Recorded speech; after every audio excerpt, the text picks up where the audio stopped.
సూర్యాపేట జిల్లా గరిడపల్లి మండలం సర్వారం గ్రామ సర్పంచ్ చింతకాయల వినోద నాగేశ్వరరావు గారు మనతో ఉన్నారు. ఇక్కడ సర్పంచ్గా గెలిచిన తర్వాత ఇండిపెండెంట్గా గెలిచి అధికార పార్టీలోకి వెళ్ళడం కూడా జరిగిందంటున్నారు. మరి ఎందుకు ఆ పార్టీకి వెళ్ళాల్సి వచ్చింది, అందులో ఎందుకు టికెట్ దక్కలేదు, వారిని అడిగి తెలుసుకునే ప్రయత్నం చేద్దాం. నమస్తే అండి సర్పంచ్ గారు. మీరు గెలిచిన కాంచి ఇప్పటి వరకు ఎలాంటి అభివృద్ధి కార్యక్రమాలు చేశారు మేడం? తెలుగు టీవీకి నమస్కారం. తెలుగు టీవీ నమస్కారం. మాది సర్వారం గ్రామం, గరిడేపల్లి మండలం, సూర్యాపేట జిల్లా, ఉజనాడ నియోజకవర్గం కాన్స్టిట్యూన్సీలో మేము సర్వారం సర్పంచ్గా ఇండిపెండెంట్ అభ్యర్థిగా సర్పంచ్గా గెలిచినాం. మాకు గత కాలంలో కాంగ్రెస్ పార్టీ నుంచి పనిచేసిన టికెట్ లభించకపోవడం వల్ల ఇండిపెండెంట్గా పోటీ చేయడం జరిగింది. ఇండిపెండెంట్గా పోటీ చేసి నేను సర్పంచ్గా వినోద నాగేశ్వరరావు గెలవడం జరిగింది. గెలిచిన తర్వాత 2 నెలల తర్వాత అదే పార్టీలో ఉన్న నేను ఉత్తమ్ కుమార్ రెడ్డి గారి ఆశీస్సులతో మళ్ళీ పార్టీలోకి పోవడం జరిగింది. మా కాన్సెప్ట్ ఉత్తమ్ కుమార్ రెడ్డి మంత్రివర్యులు ఉన్న అండదండలు మాకు ఉంటాయని ఆశతో మేము మళ్ళీ పార్టీకి పోవడం జరిగింది. అదే పార్టీలో ఉన్నాం కాబట్టి అదే పార్టీకి పోవడం మాకు ఇష్టపూర్తిగా పోయినాము. కానీ అవి గ్రామ అభివృద్ధి విషయానికి వస్తే రాష్ట్ర ప్రభుత్వం కానీ కేంద్ర ప్రభుత్వం కానీ గ్రామ సర్కిల్లోకి వస్తే అభివృద్ధి విషయాలలో మా నియోజకవర్గంలో మంత్రి గారు ఉండడం వల్ల మాకు ఎంతో అదృష్టకరం. ఉత్తమ్ కుమార్ రెడ్డి గారి ఉండడం ద్వారాగా మన ఊరు అభివృద్ధి పోవద్దని ఆశిస్తూనే మేము పోతున్నాం. ఆయన కూడా మాకు చాలా వరకు స్వాగతం ఇస్తూ చాలా వరకు మేలుకొల్పినారు. ఆయన రాష్ట్ర వ్యాప్తంగా పెద్ద నాయకుడిగా మా నియోజకవర్గానికి ఎంతో మేలు చేస్తుండు. ఆ విషయాన్ని గుర్తుంచుకొని రాష్ట్ర ప్రభుత్వాన్ని ప్రజలకు వస్తే సన్నబియ్యం ఇవ్వడం రాష్ట్ర ప్రభుత్వం ఎంతో అదృష్టకరం. మా ఊరి ప్రజలు దాన్ని సంతోషకరంగా స్వీకరిస్తున్నారు. ఉచిత బస్సు ప్రయాణాలు కానీ, సన్నబియ్యం కానీ, కరెంటు బిల్లు కానీ ఇలాంటి వాటికి మా ఊరి పేదరికం చాలా ముందుకి సంతోషకరంగా ఉందని ఈ విషయాన్ని మేము తెలియజేస్తున్నాం. సర్పంచ్ విషయం నిధులలో అభివృద్ధి చేస్తున్నాం. 40 సంవత్సరాల నుంచి చేయని అభివృద్ధి కాలనీలో సైడ్ డ్రైనేజీలు కానీ, శిశు సంక్షేమాల బిల్డింగులు కానీ మేము సర్పంచ్గా వచ్చిన కాంచి చాలా వరకు అభివృద్ధి చేసినాం. ఇంకా ఉత్తమ్ కుమార్ రెడ్డి ఆశలతో ఇంకా మాకు అభివృద్ధి చేస్తామని బలంగా చెప్తున్నాం. మాకు చేస్తున్న నమ్మకంతో మా ఊరు ఎంతో ముందుకు అభివృద్ధి విషయంలో ముందుకు పోతుందని మేము మనస్ఫూర్తిగా నమ్ముతున్నాం. ఓకే సార్, 99 రోజుల ప్రణాళికలో భాగంగా మీరు చేస్తున్న అభివృద్ధి కార్యక్రమాలు ఏంటి? ఇక్కడున్న రాష్ట్ర ప్రభుత్వం ప్రవేశపెట్టిన 6 గ్యారెంటీలు ఎంత మేరకు అమలైనాయి? అమలైనాయి సార్. సన్న బియ్యం వస్తూనే ఉన్నాయి, ఫస్ట్ స్టాప్. ఉచిత బస్సు వస్తూనే ఉంది, సన్న బియ్యం, ఉచిత బస్సు ప్రయాణం, ఉచిత కరెంటు, ఇవన్నీ మా ఊర్లో అమలు అవుతూనే ఉన్నాయి. పింఛన్లు కూడా అమలు నిన్న మొన్నతోనే శాంక్షన్ ఇచ్చిండు రాష్ట్ర ముఖ్యమంత్రి వర్యులు. పింఛన్లు కూడా అప్లికేషన్ తీసుకొని మండలంలో నిన్న మొన్న ఇవ్వడం జరిగింది. పింఛన్లు కూడా మా ఊరికి 150 పింఛన్లు దాఖలైతే మొత్తం ఆన్లైన్ చేయించడం. ఏ పింఛన్ కూడా పోకుండా మేము ప్రభుత్వం మాకు అనుసంధానంతోనే రాష్ట్ర ప్రభుత్వం మాకు సహకరిస్తుంది. ఓకే సార్, మహిళలకు కేటాయించిన ఉచిత బస్సు గ్రామ స్థాయిలో రావట్లేదని చెప్పేసి ఇక్కడ ఉన్న స్థానిక మహిళలు కోరుతున్నారు సార్. మరి మంత్రి గారి దృష్టికి తీసుకెళ్లారా? బస్సు సౌకర్యం ఏర్పాటు చేస్తారా? తీసుకెళ్ళినాం సార్. మాకు మంత్రి ఆర్టీసీ శాఖ సంస్థలో ఉన్న మా పొదాడి పక్క మంత్రి ఎమ్మెల్యే గారు పద్మావతి దగ్గరికి తీసుకెళ్ళినాం. ఈ కొంతకాలంలో కొంచెం స్టైనైజెన్స్ ఉంది, మేము లెటర్ పెట్టినాం. ఈ 2 నెలల నుంచి బస్సు మాకు 2-3 నెలల్లో బస్సు ఇచ్చే అవకాశం ఉంది. మా ఊరికి ఖచ్చితంగా బస్సు వస్తుంది. ఓకే సార్, ఇక్కడ డ్రైనేజీ వ్యవస్థ ఇంకా పూర్తి కాలేదు, ఇంకుడు గుంతలు కావాలంటున్నారు ప్రజలు కూడా. సీసీ రోడ్లు కూడా కొన్ని పెండింగ్లో ఉన్నాయి. ఇవన్నీ ఎప్పుడు పూర్తి చేస్తాం సార్. మాకు ఇంకా 5 నెలల టైం ఉంది. మేము వచ్చి 6 నెలలు అయింది. మేము ఖచ్చితంగా సీసీ డ్రైనేజీలు పోస్తాం. డ్రైనేజీలు కట్టినాం. ఇంకా ముందు ప్రణాళికలో ఉన్నాం. స్కూల్కి మన ఊరిలో స్కూల్కి కూడా మంత్రి గారి దృష్టికి తీసుకెళ్ళి స్కూల్కి ఒక వంటగది లేకపోవడం వల్ల ఒక వంటగది ఇవ్వడం జరిగింది. శాంక్షన్ ఇచ్చిండు మంత్రి గారు. పారి కూడా హైట్ తక్కువ ఉండడం వల్ల దానికి శాంక్షన్ ఇచ్చిండు. తక్కువ కాలంలోనే ఇది కూడా పూర్తి చేసుకుంటాం.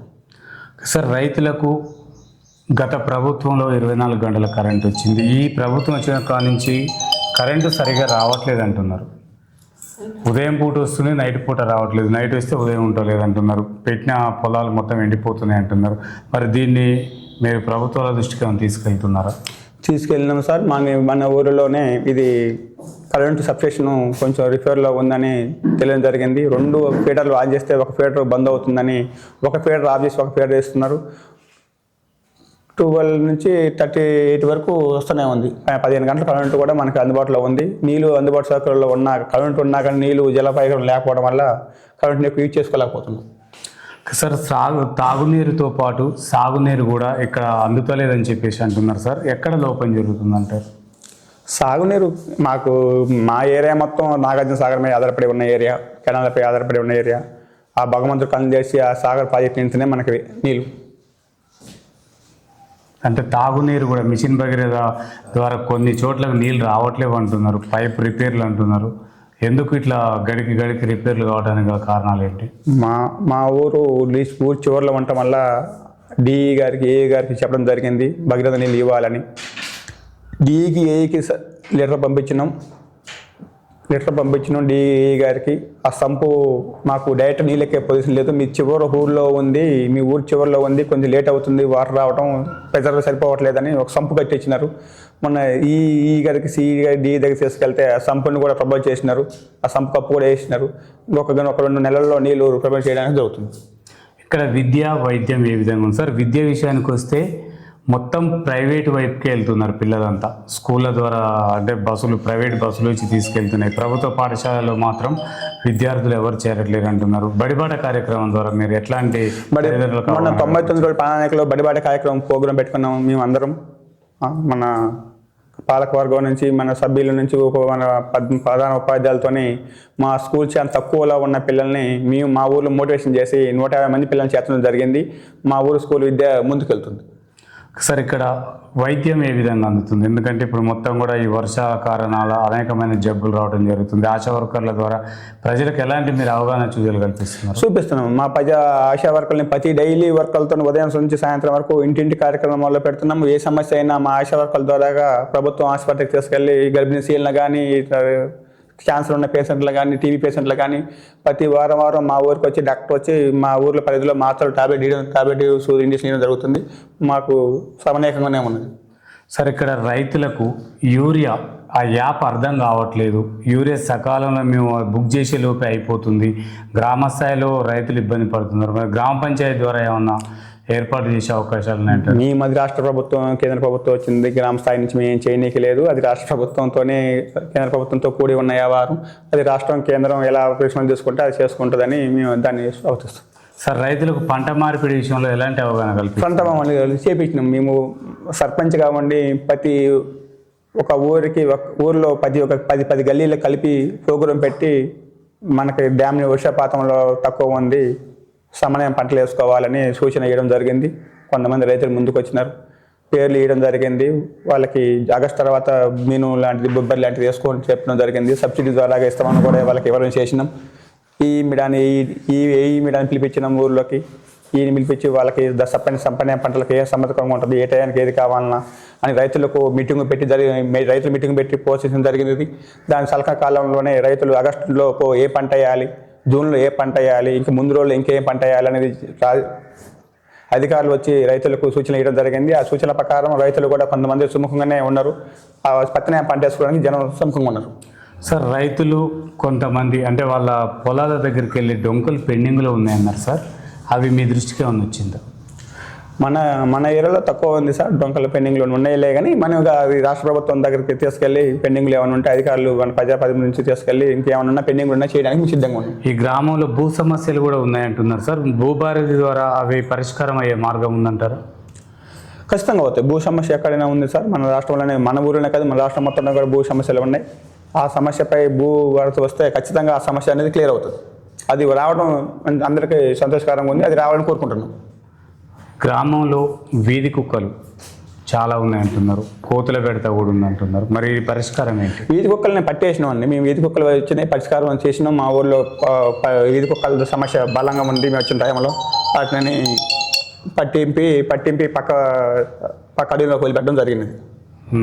కోతులు బెడద ఉంది. కోతుల బెడద కూడా కొండమూసి తీసుకొచ్చినాం. మన ఊరిని పెద్ద కొండమూసి తీసుకొచ్చి కొంచెం బెదిరించి ఆ పంట కానీ జనాల కానీ సమితంగా లేకుండా మా సిబ్బందిని పంపించి కొండమూసి బెడదని కూడా తీసుకెళ్ళి మేము కొంతవరకు దాన్ని క్షణ వరకు పూర్తి చేసినాం.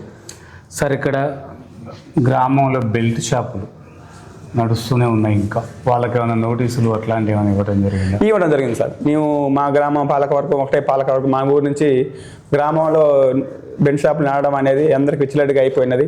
దీన్ని అమనీయంగా రోడ్డుపై శేషాలు చెత్త వేయడం జరుగుతుంది వాళ్ళపై. అలాంటిది వేయొద్దని నోటీసులు ఇవ్వడం జరిగినది. అది గ్రామ బెల్ట్ షాపుల గురించి దాన్ని పన్ను ఎలా విధించాలి, మీరు ఏ క్రమశిక్షణలో ఒక్కడేయాలనేది దాన్ని అంటే మీరు పూర్తిగా బంద్ చేద్దామని ఆలోచన చేయలేదు, శ్రద్ధతో సూచించమని సూచన చేయడం జరుగుతుంది. సార్ తడి చెత్త పొడి చెత్త కార్యక్రమం ఏ విధంగా కొనసాగుతుంది? తడి చెత్త పొడి చెత్త వేరుగా తేవట్లేరు, మొత్తం కమాండ్కి వస్తుందని చెప్పేసి అంటున్నారు ప్రజలు. మరి దాన్ని ఎందుకు ఏరు చేయలేకపోతున్నారు? అది అప్పుడు గత కాలంలో డంపింగ్ యార్డ్ తయారు చేసినాము ప్రభుత్వం. గత ప్రభుత్వంలో డంపింగ్ యార్డ్ తయారు చేసి తడి చెత్త పొడి చెత్త అనే పరికరం పెట్టింది, కానీ దాని తగ్గ పరికరాలు ఏవి లేకపోవడం వల్ల ఆ చెత్తని తడిది పొడి కలిపి ఒక దగ్గర ఒక చోట వేయడం జరుగుతుంది.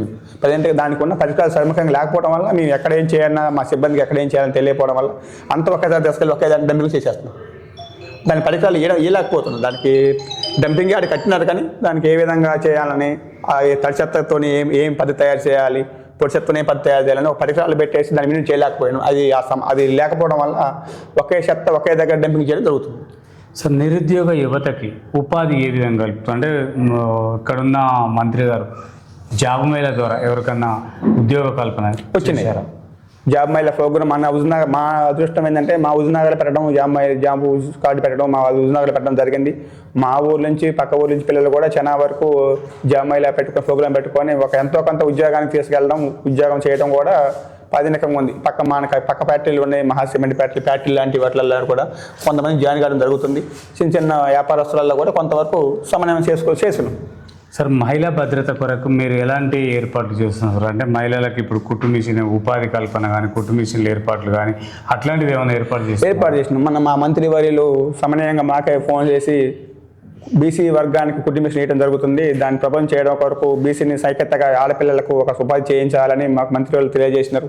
మేము కూడా అది శ్రద్ధ పెట్టుకొని అదే మీ బీసీ మహిళల వరకు ఒక 20 నుంచి 30 కుట్టు మిషన్లు ప్రజల్లోకి ఇవ్వడం జరుగుతుంది. ఈ ప్రపోజల్ పెట్టేసినాం, మాకు మంత్రి వారు చెప్పినారు. ఈ 45 రోజుల్లో మా ఆడపిల్లలకు కుట్టు మిషన్ ఇవ్వడం జరుగుతుంది. సార్ ఇక్కడ సీసీ కెమెరాలు గ్రామ భద్రత కొరకై సీసీ కెమెరాలు ఏర్పాటు కావాలంటున్నారు, ఇంకా చాలా చోట్ల పడతాయి అంటున్నారు. ఎవరైనా దాతల ద్వారా ముందుకు వస్తారా? గ్రామ పంచాయతీ నుంచే పెడతారా సార్? గ్రామ పంచాయతీ నుంచి మనకి ఇప్పుడు అమౌంట్ సరిపోని వ్యవస్థ ఉందండి, ఏం చేయనీకి అమౌంట్ ఇప్పుడు సీసీ కెమెరా పెట్టడానికి మాకు కొంచెం కష్టంగా ఉంటుంది. గ్రామం నుంచి పెట్టడం కష్టంగా ఉంటుంది.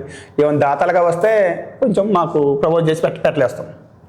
సార్ ఇక్కడ యువత మొత్తం కూడా మద్యానికి బానిసలు అవుతున్నారని తెలుస్తుంది సార్. బైక్ రేసింగులు ఏమో తోలుతున్నారు వీధులలో కూడా. అట్లాంటి వాళ్ళకి అవగాహన కల్పన ఏమన్నా అంటే పోలీసుల ద్వారా కల్పించినాం సార్. మేము గెలిచిన 3 నెలల కాలంలోనే ఎస్ఐని సిఐని ఊళ్ళో పిలిపించినాం.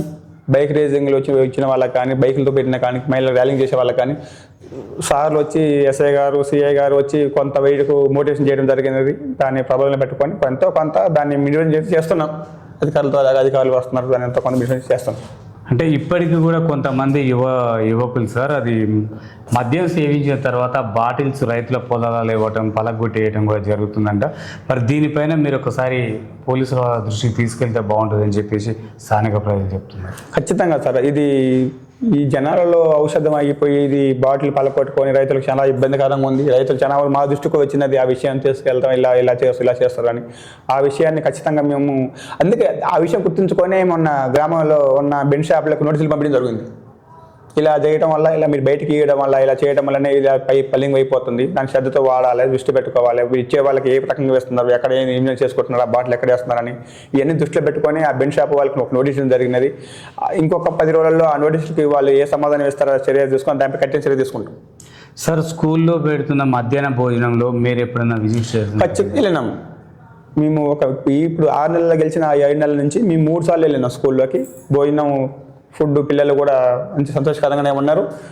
మంచి భోజనం, సన్నబియ్యం ఫుడ్ మంచిగా అందుతుందని మా పిల్లలు మంచిగా సంతోషంగా అత్యావసరం చేస్తున్నారు. మేము ఆనందంతో మేము స్కూల్లో పోయి ఆనందంతో పెట్టడం జరిగినది. సార్ ఇక్కడ స్థానికంగా ఉన్న మంత్రి గారు ఈ ఊరికి ఎన్నిసార్లు వచ్చిండు, ఎలాంటి అభివృద్ధి కార్యక్రమాలు చేసిండు? మా ఊరికి చాలా వరకు మంత్రి గారు అనుదానాలు ఎక్కువ ఏమైనా ఉంటాయండి మా ఊర్లో. కానీ ఇప్పుడు ఈ నుంచి ఇక్కడ శ్రీలింగగిరి నుంచి బీటీ రోడ్డు కలంచెరు పెద్ద రోడ్డు వేస్తున్నారు. ఆయన సలహా సూచనలు ఆయన ఉండటం వల్ల ఒక అదృష్టకరం. మా ఏరియా ఆయన వల్ల బ్రిడ్జి ఉంటుంది. ఆయన సహకారంతోనే ఈ 2 బ్రిడ్జిలు కూడా మేము మా ఊరికి ఈ 2 బ్రిడ్జిలు వేయటం మా ఊరికి ఎంతో అదృష్టకరం. దాన్ని ఆయన మేలు మేము ఎప్పుడు మర్చిపోలేము. మా ఇంత గత కాలంలో ఆ ఊసల్లో 10-20 మంది పోయి చనిపోయిన చరిత్ర ఉంది. అలాంటిది గుర్తుంచుకొని మా మంత్రి ఉత్తమ్ కుమార్ రెడ్డి గారు మళ్ళీ దాన్ని పెద్ద బ్రిడ్జిలు వేయడం జరిగినది. అదేవిధంగా పెద్ద రోడ్ వేయడం జరిగినది. మాకు మంత్రిగా ఉన్న ఆయన, ఎమ్మెల్యేగా ఉన్న, ఎంపీగా ఉన్న మా ఏరియాకి చాలా వరకు ఆయన ఉండటం మాకు చాలా అదృష్టకరం అని అనుకుంటున్నాం. సార్, ఇక్కడ గ్రంథాలయం ద్వారా నిరుద్యోగ యువతకి ఎలాంటి ఉపాధి కలుగుతుందంటారు? వాళ్ళకు సరైన బుక్కులు సరైన సమయానికి అందిస్తున్నారా? గ్రంథాలయం ఇంకా మాకు ప్రపోజల్ కాలేదు సార్. మేము గ్రంథాలయానికి అప్లికేషన్ పెట్టించినాం జిల్లా హెడ్ క్వార్టర్లో. ఇంకా ప్రపోజల్ రాలేదు. ఏదో సూచనలుగా మా ఊరు కొంతమంది పెద్దలు బుక్స్ తీసుకొచ్చి వాళ్ళు వేసుకుని టైంపాస్ చదువుకోవడం తప్ప మా గవర్నమెంట్ నుంచి ఏం బుక్స్ ఇంకా ఇన్వెస్ట్ చేయలేదు. దానివల్ల మేము పిల్లలకి ఎంతవరకు ఏం మోటివేషన్ చేయలేకపోయినాం. కానీ ఖచ్చితంగా చేస్తాం. సార్, గత ప్రభుత్వాల కంటే గత సర్పంచుల కంటే కూడా మెరుగైన అభివృద్ధి కొరకు మీ దగ్గర ఎలాంటి ప్రణాళిక ఉంది? గత కాలంలో సర్పంచులు అభివృద్ధి చేసినారు. మళ్ళీ మేము కూడా దానికి వాళ్ళు చేసిన సీసీలు, డ్రైనేజీలు లాంటిది, మురికాలు లాంటిది మా ఊరు కొంచెం వెనకబడి ఉన్న ప్రాంతం అనుకొని చాలా వరకు ముందుకు వచ్చేలా చేసినారు. పోయిన సర్పంచులు కానీ అంతకుముందు సర్పంచులు కానీ చేసినారు మా ఊరిని. మేము వాళ్ళకంటే ఎంతో కొంత కొంచెం మెరుగే చేసి చూపిస్తామని మేము నిర్భంగా చెప్తున్నాం. ఓకే సార్, మిమ్మల్ని అంటే ఇప్పుడు వార్డు మెంబర్లు కానీ ఉప సర్పంచ్ కానీ వాళ్ళ సహకారాలు మీకు ఏ విధంగా ఉన్నాయి సార్ గ్రామాభివృద్ధికి? చాలా అభివృద్ధి. మా వార్డు మెంబర్లని ఉప సర్పంచులని చాలా సంతోషకరంగా మేము ఒప్పుకోగలుగుతాం. ఏ సమస్య ఉన్నా మా దగ్గరికి 1-10 సార్లు ఇసుకుబడి చేసుకొచ్చి మా దగ్గర సమస్య కూర్చోబెడతారు. మేము వాళ్ళు చెప్పిన సమస్యలకు చాలా ముందడుగులు ప్రయాణికులు ఉన్నాం. మా వార్డు మెంబర్లు, మా ఉప సర్పంచ్ ఒక సమస్య ఒకసారి వచ్చిందంటే అదే పదే చెప్పడానికి వాళ్ళు చాలా హ్యాపీ పర్సన్స్గా ఉంటారు. గ్రామ సభల ద్వారా ఎలాంటి సమస్యను ఎదుర్చుకొచ్చింది, ఎట్లా పరిష్కరిస్తున్నారు దాన్ని? గ్రామ సమస్య పెట్టగానే కాలనీలలో సమస్య ఎక్కువ వస్తుంది. ఫస్ట్ ఆఫ్ కాలనీల సమస్య, నీటి సమస్య అనేది ఉంటుంది మాకు ఎక్కువ. మా ఊరు నీటి సమస్య ఎక్కువ ఉంటుంది. గ్రామ సభ పెట్టడంలో ఈ 2 మేము బలంగా ఎదుర్కొంటున్నాం. కాలనీల విషయంలో ఇందిరమ్మ కమిటీ ఉన్నది. మేము సర్పంచ్గా ఉన్నాం. రాష్ట్ర ప్రభుత్వం మాకు 45 ఇళ్ళు శాంక్షన్ చేసింది. దీన్ని కలెక్టర్ ఆఫీస్లో సెలక్షన్ చేసి ఇచ్చినాం. నిరుపేద వారికి వెళ్ళడానికి మేము సుముఖంగా ఉన్నాం. ఖచ్చితంగా ఈ 15 రోజుల్లో వీళ్ళు వాళ్ళకి భూమి పూజ చేస్తాం. అంటే అరువులకి రాలేదు ఇండ్లు అంటున్నారు. లేదండి, ప్రతి ఒక్కరికి అరువులకే వచ్చినాయి. మేము ఆ విషయాన్ని మేము కూడా ఖండిస్తాము. ఆ విషయాన్ని ఒక సర్పంచ్గా ఉండి మేము ఈ బాధ్యత దానికి కర్మకర్త ఊరికి పేదవారికి లబ్ధి పొందే వరకు మేము ఖచ్చితంగా దాన్ని నిద్రపోము. అలాంటిది ఏమైనా వస్తే మేము తప్పని మేము క్షమించాం. ఇంకా చాలా మంది ఉన్నారు కదా నిరుపేదలు, వాళ్ళకి 2వ విడతలో వచ్చే అవకాశాలు ఉన్నాయంటారా? ఉంటాయి సార్. ఇప్పుడు మాకు చెప్పినారు ఫస్ట్ విడతలో 45 ఇళ్ళు ఇచ్చినాము. సెకండ్ విడతలో కూడా ఇంకొక 25-30 ఇళ్ళు ఇవ్వడానికి మంత్రి గారు మాకు సుముఖంగా ఉన్నారు. మాకు ఆ విషయం తెలియజేసినారు. ఆ విషయాన్ని దృష్టి పెట్టుకొని జనానికి మేము ముందుకు పోయి మీకు ఇస్తామనే బలంగా మేము నమ్మకంగా చెప్తున్నాం. సార్, ఫైనల్గా మీరు ఏం చెప్పాలనుకుంటున్నారు ఈ సర్వారం గ్రామ ప్రజలకి, మీకు ఓటేసి గెలిపించిన సర్వారం గ్రామ ప్రజలకి అందరికి చేతులెత్తి నమస్కారం చేస్తున్నాం. సర్వారం గ్రామ ప్రజలకి ఎప్పుడు మీరు రుణపడి ఉంటాం. సర్వారం గ్రామ పంచాయతీ మమ్మల్ని గెలిపించినందుకు మరొకసారి దండం పెడుతున్నాం. సర్వారం గ్రామ ప్రజలకు అభివృద్ధి విషయాల్లో ముందుకు మేము ఖచ్చితంగా నిలబడడానికే ముందుకొచ్చినాం. ఏ సమస్య ఉన్నా నిర్భంగా మా మొహమాట లేకుండా మా ముందుకు వచ్చి అడిగిన ఆ సమస్య తెలుసుకొని మేము ఖచ్చితంగా పనిచేయగలుగుతాం. ఖచ్చితంగా పనిచేస్తాం. Okay sir, thank you sir. చూస్తున్నాండి మీ తెలుగు మరో వ్యక్తితో మేము ముందుకు వస్తుంది.